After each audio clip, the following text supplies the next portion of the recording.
Hey everyone, so if you want to create a professional resume quickly, even if you have no experience writing one, yeah, the Zety Resume Builder can make it super easy. I'll show you exactly how to use it step by step.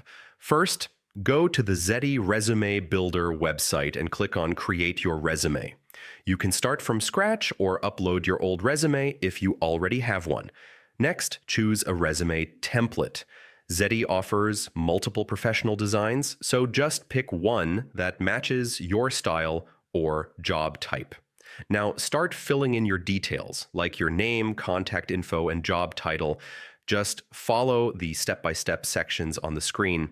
Next, add your work experience and education. Zety actually suggests ready-made bullet points based on your job title. So yeah, you can use them or edit them to fit your experience. Now add your skills, certifications, or any extra sections like languages or projects.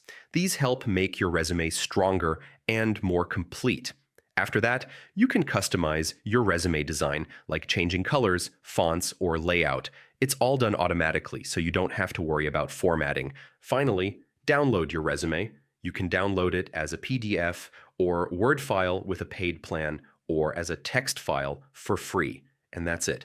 Now you know how to use Zety Resume Builder to create a professional resume in just a few minutes. Just customize it for each job and you're good to go.